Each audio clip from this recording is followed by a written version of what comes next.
It's nearly been 2 whole weeks since CIG went and took away your Space God-given right to loot most stuff from other players in our previously full loot PvPvE first-person universe shooter spaceship space game. As usual, some people are mad. Oh god, there's players in here! Oh, body! Coming. Some people are happy and the rest don't really care because ultimately our ludicrous space game has a ways to go before any of this really matters, at least in the context of how much stuff in a video game can actually truly matter, I guess. Now I know this topic has been beaten to within an inch of its life throughout the Star Citizen community, but in the week since 4.1 has gone live, I haven't streamed a single stream without someone throwing in their 2 cents on the matter, and I enjoy the power trip of throwing around low quantities of imaginary opinion money as much as the next person, so here's mine. However, before I continue, if you're new to the channel, you need to at least appreciate that this is all viewed through the lens of mostly piracy gameplay that is made possible in Star Citizen today, which means I and my org mates spend most of our time searching for other players to extract as much value out of them for myself and our org as possible. Do you have anything nice for me? I'll give you oxygen, you give me something nice. Equal trade. Fair. That is totally fair. I have ammo. Yummy oxygen. I have ammo. I've got whatever you need. What kind of scope's that on your S71? So we're consistently and frequently in the position to loot other players, and after years of playing the game in this way, the truth from my perspective at least is that looting other players' stuff in Star Citizen has frankly just never been all that interesting. There are rare occasions where a player victim might be wearing something that looks kind of cool and is probably worth taking, but the point I'm trying to make is that without item statistics or durability or any mechanic to make the gear and equipment that players have access to more interesting and actually impact gameplay on a deeper level, beyond the handful of attachments and scopes that can stabilize your FPS weapons, looting other players just doesn't really matter all that much. Bye.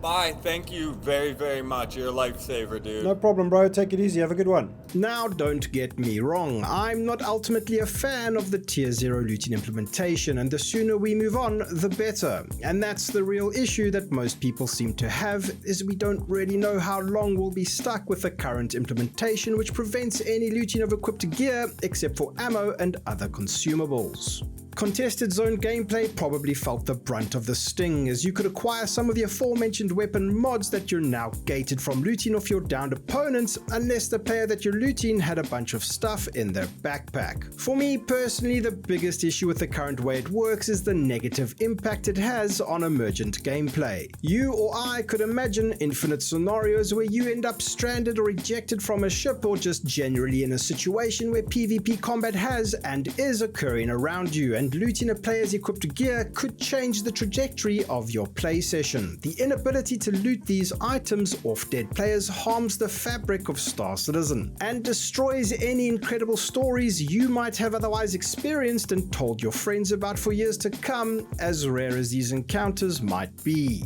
I don't fall in the camp that the Tier 0 looting implementation has totally ruined the game either. I treat Star Citizen patches like seasons, and this just happens to be the season of Battlefield in space. Some of the positive side effects I've experienced of how it currently works include how our org mates all immediately started sourcing their favorite looking gear from one another to trade and match sets to customize their looks and then set it and forget it. Players across all online games obviously care about how they look, and now that's possible in Star Citizen, and it's pretty cool to see. Something I didn't quite anticipate is that players I encounter on average are obviously more likely to be equipped with railguns, but their equipped ammo is fully lootable. So ironically, looting player bodies has provided me with a degree of excitement and a life savings worth of railgun cartridges to overdose on, which is just neat. The fact that most players in the community can get back to whatever they were doing after suffering a death is a positive as well. However, that should speak more strongly to the clunkiness and friction of the equipment inventory UI and general bugs encountered that end in death, and highlights the lack of features to quickly and intuitively apply gear or save and restore loadouts. You know that every time you regen, you get stronger.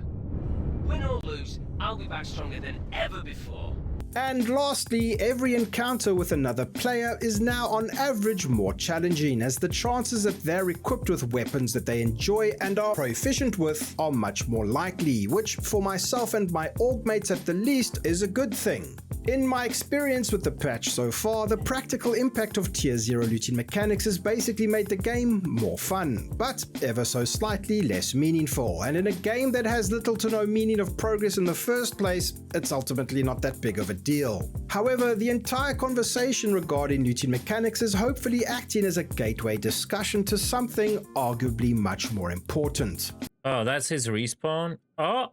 Oh, no. There is a dead body flying around! Known professional degenerate and streamer Space Cutlet refers to this as the asset lifecycle of items in Star Citizen and has appeared on various podcasts speaking up about this matter. Last year, CIG boldly proclaimed when talking about Star Citizen's design intent for crafting mechanics at the last CitizenCon that a player could become the guy known for specializing in and creating a particular type of asset. Let's say that's me, and in this far-fetched example, I unlock a few key blueprints and I'm now capable of crafting the best railguns possible in Star Citizen. Once you purchase a railgun from me, which is cool because this is some player market economy driven stuff taking place, as that design intent currently stands with proposed tier 1 item registration mechanics coming later down the line, you end up with a scenario that you will never need to purchase that best in class railgun from me ever again. You will simply register it and get it back in perpetuity for a price until the end of time.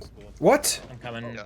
This totally invalidates the fact that I found those blueprints and am capable of making these railguns in the first place. Now, this marks an important fork in the road for a lot of players and has left many scratching their heads about how crafting, upgrades, registration and insurance will work and impact gameplay in the long term. Are the proposed item registration mechanics yet another stopgap placeholder fix for the near future that ultimately won't tie into the larger vision of the game once crafting and upgrading gameplay makes its way into Star Citizen? Who the f knows? All I know is that Star Citizen has a mind-blowingly high amount of potential, and it would be a shame if it misses the mark, devolving into content-driven patches reminiscent of theme park MMO expansions, making content from previous cycles obsolete as we all gravitate towards the new shiny thing in the preceding patch. At the end of the day, I will continue to play and make below average content for our ludicrous space game for as long as the game remains fun for me to play. As of right now, it's still one of the only titles in existence that is capable of providing this unique and insane gameplay, as buggy and as incomprehensibly broken as it may be at times. But what are your thoughts? Did your mind change after experiencing Tier 0 looting after 4.1 went live? Is it as bad as you thought it was going to be, or is it exactly what the game needed? I'm genuinely curious and am pleasantly surprised that I don't dislike it as much as I thought I would, but it does need to evolve from where it is now, hopefully sooner than later. And what direction would you like Star Citizen to go with regards to the item registration, keeping crafting and upgrades and blueprints in mind? Thank you so much for watching, and thank you channel patrons and channel members for all your support. Thinking of pledging to this ludicrous space game? Then use the referral code on screen now from one of the illustrious patrons and channel members for a free 5,000 starting credits. Support from handsome viewers like you keeps this channel going, so if you want to help out beyond a like and a subscribe, consider becoming a patron or use the join button below, and follow me on Twitch at twitch.tv/euphoriadude or right here on YouTube for live streams. Thank you so much for watching. I'll see you around the verse. Cheers.